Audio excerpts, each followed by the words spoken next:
I can't stand the idea of going in and doing the same thing every day for the next 20 years, not doing it.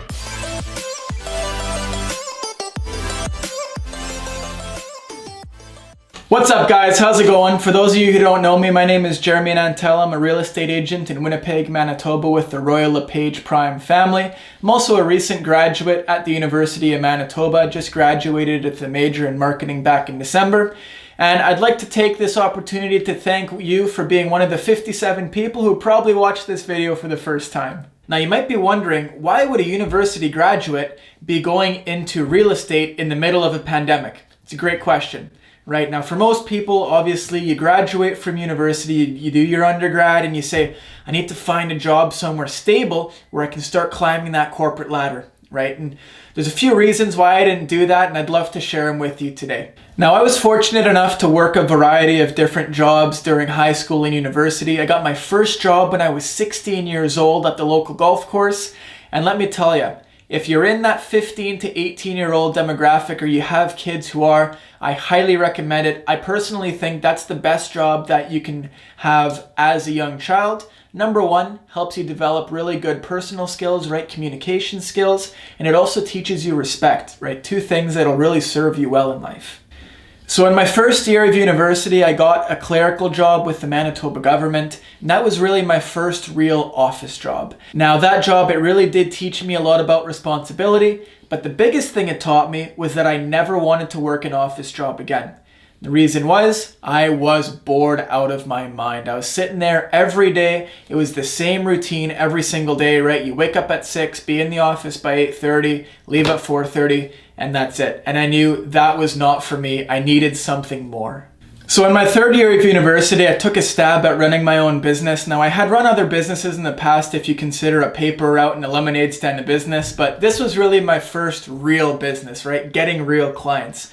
Now, as a marketing grad, and for any of you who either come from marketing or a business background, you probably already know this, there's not a ton of jobs available in marketing when you graduate out of university, right? The majority of people who graduate with marketing majors are going to end up in either sales or you're going to end up as an assistant, right? You're really low level and you slowly work your way up. And so what I wanted to do was try to gain a little bit of real world experience to put myself at the top, right? Make sure that when I go out and I interview, there's something that distinguishes me from all of my peers.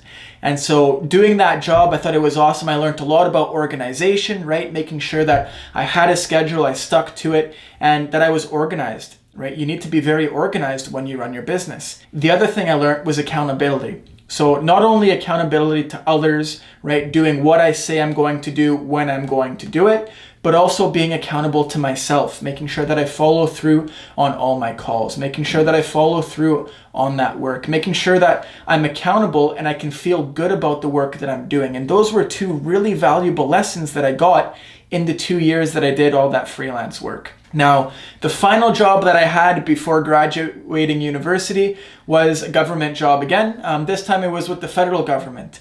And so I got a job giving tours and selling gold and silver. Right now, that was a really valuable job. Again, taught me a lot about communication.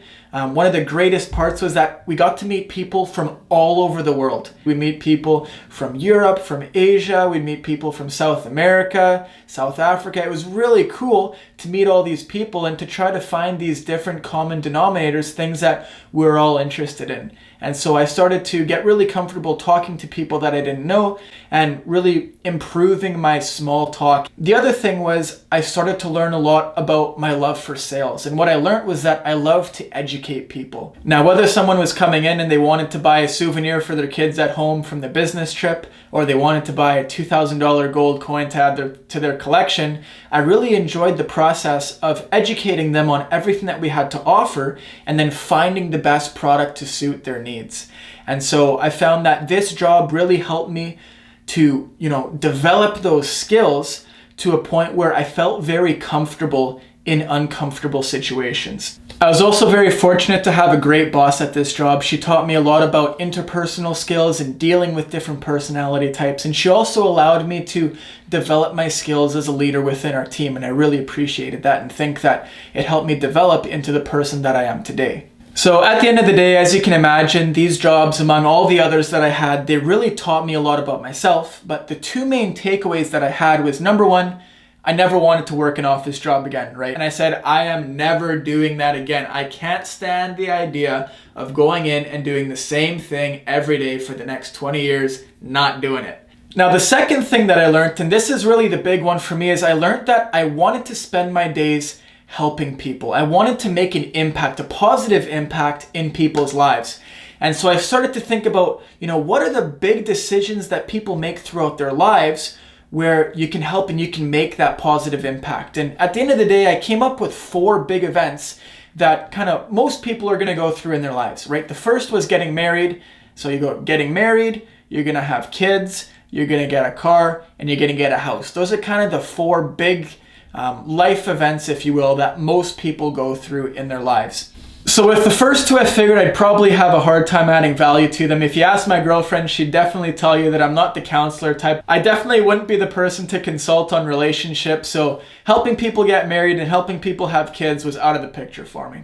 Right now, buying a car, that was something that I was interested in, right? I remember when I bought my first car, I went through the entire roller coaster of emotions, right? I went through excitement, then I was scared, I was nervous, I had these doubts, but I was also excited, and I looked forward to what was in store, right? It was this new sense of freedom. Maybe you're a little bit older, you had your first kid, and you need a bigger vehicle so that you can transport the whole family. There's a lot of excitement that comes with the vehicle. Right? You have all these memories. It could be the getaway car for your wedding. It could be the van that you use to drop your kids off at soccer practice or pick them up from school.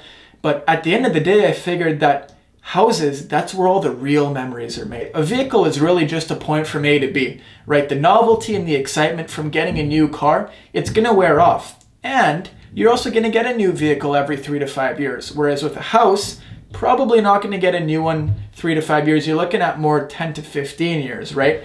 And so I figured that the house, that's where the memories are made. That's where you see your family grow. You smell that fresh apple pie. You hear the kids playing together. You walk in late at night and they're doing their homework. And there's all these memories that'll stick with you forever. And it all happens in that house. So I figured if I'm going to help people, might as well help them with what's probably going to be the biggest purchase of their lives, where they're going to see the most growth and they're going to have the most value in their lives coming from this one place.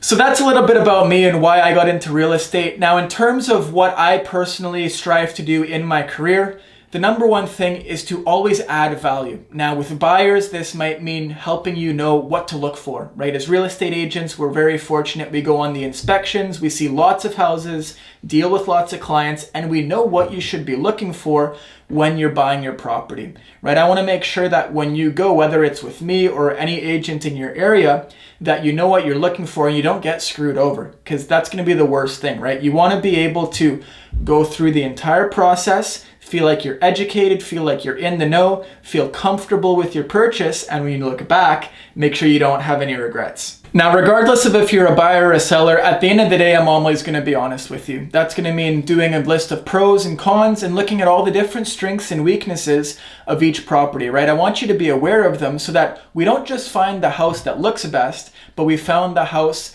that fit your needs best, right? Making sure that 5 years down the road, you look back and you're still pleased with the purchase that you made. So that's a little bit about me and why I decided to start this YouTube channel. Now, in terms of what we're gonna do here, it's really 2 big things. Number 1 is education, and number 2, hopefully try to add a little bit of entertainment. In terms of education, I wanna make sure that you're gonna be able to pull some value from this, and that when you go to buy a property, you're not getting taken advantage of by some agent who's just trying to get that big commission check, right? We wanna make sure that you know what to look for when you're going through these open houses, right? But you're also finding a property that best suits your needs, and you're able to do that for yourself. As a seller, we want to make sure that you know what to look for and what to focus on in order to maximize the return on your investment.